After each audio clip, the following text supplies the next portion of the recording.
The wind always howled louder at the edge of our property, whistling through the pines that separated us from the deep woods.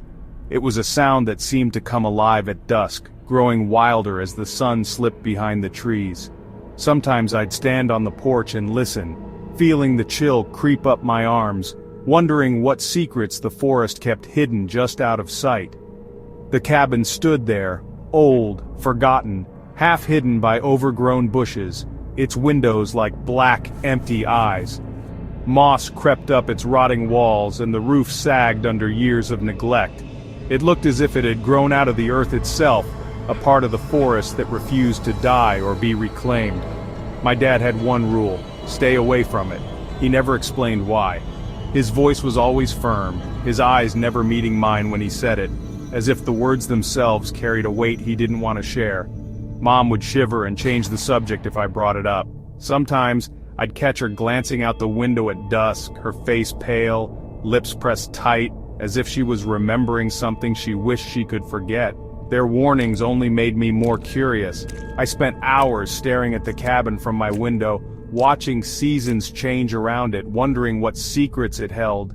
In winter, snow blanketed its roof, making it look almost peaceful. In summer, vines threatened to swallow it whole, but it never changed, never faded away. Kids at school whispered stories. A vanished trapper, a family that disappeared, always ending with the same warning: don't go near the cabin. Some said they'd seen lights flicker inside at night or heard strange noises drifting through the trees. The stories grew wilder with every retelling, but no one ever dared to get close enough to find out the truth. The warnings echoed in my head, but they sounded less like advice and more like a challenge. I wondered if the others felt it too, the pull of the unknown, the urge to see for themselves what everyone else was so afraid of. The cabin never fell, never changed, just waited. I imagined what was inside: dust, shadows, or maybe nothing at all. Sometimes I pictured treasures hidden beneath the floorboards, or clues to the stories we'd all heard. Other times I imagined something darker, something watching from behind those empty windows. But it always felt like it was watching me, waiting for someone to get too close. The mystery pulled at me like a magnet, stronger every day, until it was all I could think about. I knew I shouldn't, but the urge to uncover the truth was impossible to ignore. And one night, I couldn't resist any longer. Heart pounding, I slipped out into the darkness, drawn by the promise of answers, and the thrill of finally facing the unknown. I dare us to go inside, right now. It was a chilly October evening. My friends Liam and Chloe were over, and as the sun set, the cabin looked even more menacing. Liam, always trying to look brave, pointed at it. Chloe shivered, hoping I'd say no. But curiosity won. We grabbed flashlights and crept across the yard, every twig snap making us jump. The closer we got, the colder it felt, unnaturally cold. My breath fogged in the air. Liam's hand shook as he reached the door. See, nothing to be afraid of. But his voice cracked. The silence was heavy, the air thick with decay. The cabin loomed, bigger and darker than ever. We stood at the threshold, hearts pounding. My dare had led us here to the edge of the shadows. Now we had to go in, and we did. Liam grabbed the rusty handle and pulled, his knuckles white with effort.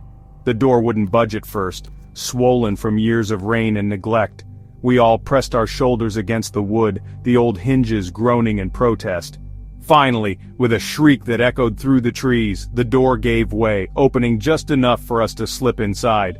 The smell hit us instantly, musty, cold, and rotten, like the air hadn't moved in decades. It was thick, almost suffocating, and made our eyes water. We hesitated, glancing at each other, but curiosity pulled us forward. Inside, our flashlights swept across a single empty room. There was a broken chair toppled in the corner, a pile of filthy rags, and dust so thick it muffled our footsteps. Debris was scattered everywhere, as if someone had left in a hurry long ago. No animal tracks, no footprints, no signs of life at all. The floor was undisturbed, the dust unbroken. It was as if nothing living had entered for years, maybe even decades. Chloe's light caught thick cobwebs hanging from the ceiling, swaying gently in the draft.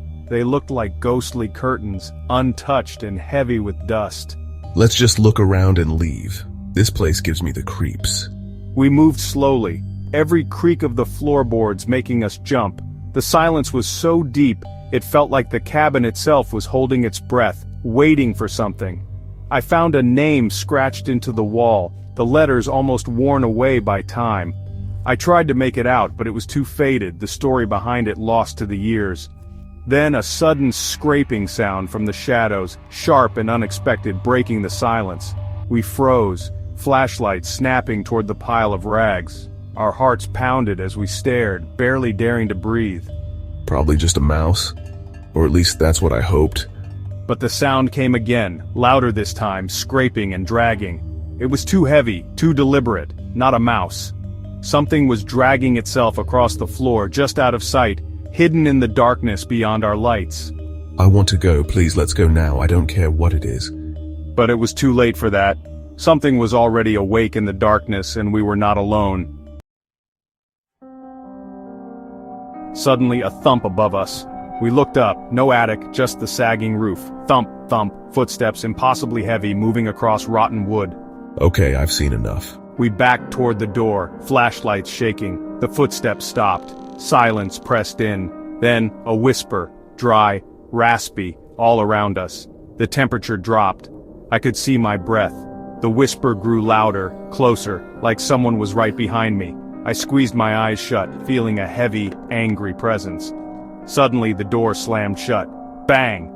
Darkness. We screamed, flashlights darting to the door, closed tightly. We hadn't touched it. The wind couldn't have done it. Something had trapped us inside.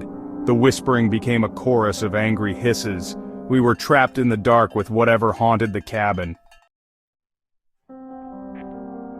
We finally forced the door open and ran home, locking ourselves inside. I thought it was over. I was wrong. That night my bedroom door creaked open by itself. Lights flickered, cupboards opened, cold spots appeared. I glimpsed a tall, dark shape at the end of the hall, always gone when I looked. One night the lights went out. In the darkness I heard it, scrape, scrape, just like in the cabin. I screamed. My parents blamed old wiring, drafts, the wind, but I knew the truth. We'd brought something back.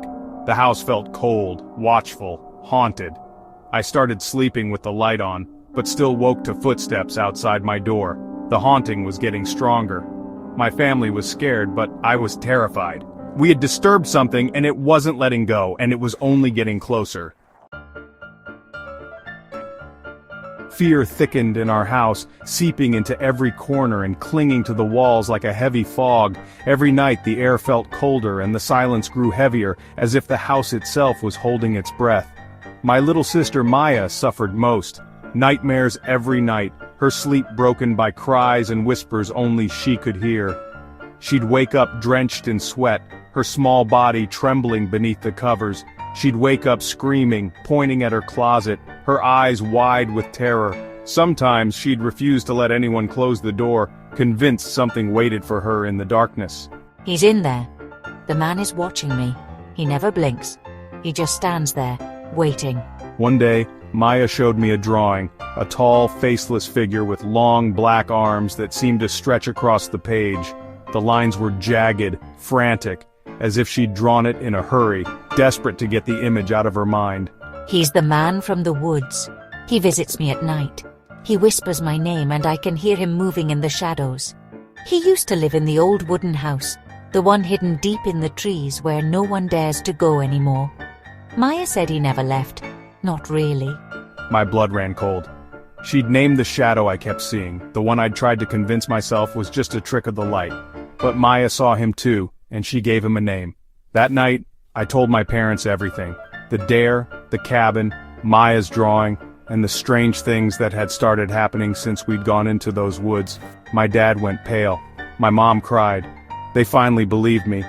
And for the first time, I saw fear in their eyes too.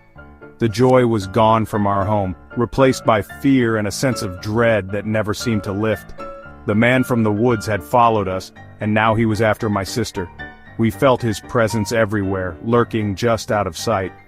We didn't know what to do, but we knew we couldn't stay. Every creak and whisper in the house made us jump. We packed up and left, desperate to escape, hoping distance would keep us safe, but the fear came with us, clinging to our heels. But some things, you can't outrun. Some shadows are too deep, too persistent to leave behind.